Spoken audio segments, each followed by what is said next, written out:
530/2019 2019 notification ഇറക്കിയതിനു ശേഷം മറ്റൊരു CPOയുടെ notification വരുന്നത് 2022 അതിനുശേഷം നോട്ടിഫിക്കേഷൻ വരുന്നത് 2023 അത് തന്നെ നോക്കിയാൽ നിങ്ങൾക്ക് ഡിസിമിലാരിറ്റി മനസ്സിലാകും.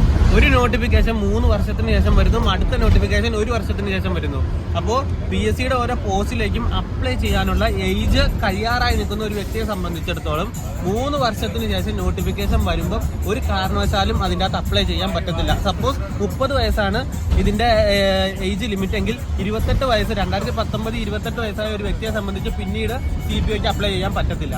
അപ്പോൾ പറയും അത് അങ്ങനെ 3 വർഷം ഒരു തവണയും അപ്പുറം 1 വർഷവും വന്നത് കൊറോണ കൊണ്ട് വരും. ഈ കോവിഡ് ആഞ്ഞടിച്ച 2020 തന്നെ 500-ലധികം അഡ്വൈസുകൾ PSC പുറപ്പെടുവിച്ചിട്ടുണ്ട്.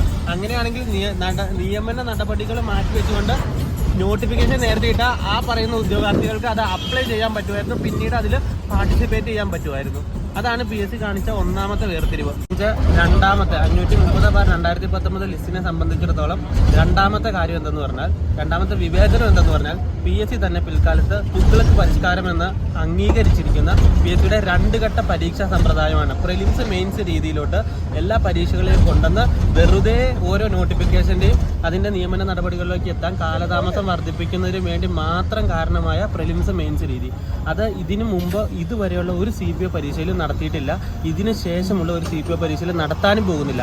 ആകെ കൂടി അതിന്റെ ഇരയായത് ഈ 530/2019 നോട്ടിഫിക്കേഷനിൽ അകപ്പെട്ട ഉദ്യോഗാർത്ഥികൾ മാത്രമാണ്. അപ്പോൾ അതുകൊണ്ട് തന്നെ അവർക്ക് ആ ഒരു പ്രിലിംസ് 2021 ഏപ്രിൽ നടത്തിയതിനു ശേഷം 2022 ഫെബ്രുവരിയിൽ മെയിൻസ് നടത്തിയത് കൊണ്ട് തന്നെ ഒരു കാരണവുമില്ലാതെ 10 മാസം അവരുടെ വയസ്സിൽ നിന്ന് നഷ്ടപ്പെട്ടിരിക്കുകയാണ്. അപ്പം അതിനൊക്കെ PSC ഉത്തരം പറഞ്ഞേ മതിയാകും. അതൊരു വിവേചനമാണ്. മാത്രമല്ല, അടുത്ത കാര്യം, ആദ്യമായിട്ട് സിവിൽ പോലീസ് ഓഫീസർമാർ അവർക്ക് ആവശ്യമുള്ള CRPC, IPC, Indian evidence act തുടങ്ങിയവ പഠിച്ച് പരീക്ഷ എഴുതി ലിസ്റ്റിൽ വന്നിരിക്കുന്ന ഒരേ ഒരു ലിസ്റ്റ് 530/2019 സോ ഇത്രയധികം യാതനകൾ ആ ഉദ്യോഗാർത്ഥികൾ സഹിക്കേണ്ടി വന്നതുകൊണ്ട് തന്നെ അവർക്കൊരു പ്രത്യേക പരിഗണന നൽകേണ്ടത് PSCയുടെ ഉത്തരവാദിത്വം. അടുത്ത കാര്യം, അതായത് 2019 റാങ്ക് ലിസ്റ്റിൽ ഉൾപ്പെട്ടവര് ഇതേപോലെ സെക്രട്ടേറിയറ്റിന് മുന്നിൽ സമരം നടത്തിയപ്പോൾ അന്ന് നമ്മുടെ ബഹുമാനപ്പെട്ട മുഖ്യമന്ത്രി പറഞ്ഞത് ഒഴിവിന് അനുപാതികമായ ലിസ്റ്റ് ഇടും, ആരെയും സെക്രട്ടേറിയറ്റിന് മുന്നിലോട്ട് സമരം ചെയ്യാൻ ഇനി അതിനുള്ള അവസരം ഇടവരുത്തൂല എന്നാ പറഞ്ഞത്. പക്ഷേ 13,000-ൽ പരം ആൾക്കാരെ ഉൾക്കൊള്ളിച്ചുകൊണ്ട് ഈ 530/2019 വിവിധ ബറ്റാലിയനുകളിൽ ആയിട്ടുള്ള റാങ്ക് ലിസ്റ്റ് ഇട്ട് കഴിഞ്ഞപ്പോൾ അതിന് വെറും 21% മാത്രം നിയമനം നൽകി, ബാക്കി അതായത് 3,000-ൽ പരം ഉദ്യോഗാർത്ഥികൾക്ക് മാത്രം നിയമനം നൽകി, ബാക്കി എല്ലാവരും സെക്രട്ടേറിയറ്റിന്റെ മുന്നിലേക്ക് ഈ ഗവൺമെന്റ് തന്നെയാണ് സമരം ചെയ്യാൻ ക്ഷണിക്കുന്നത്.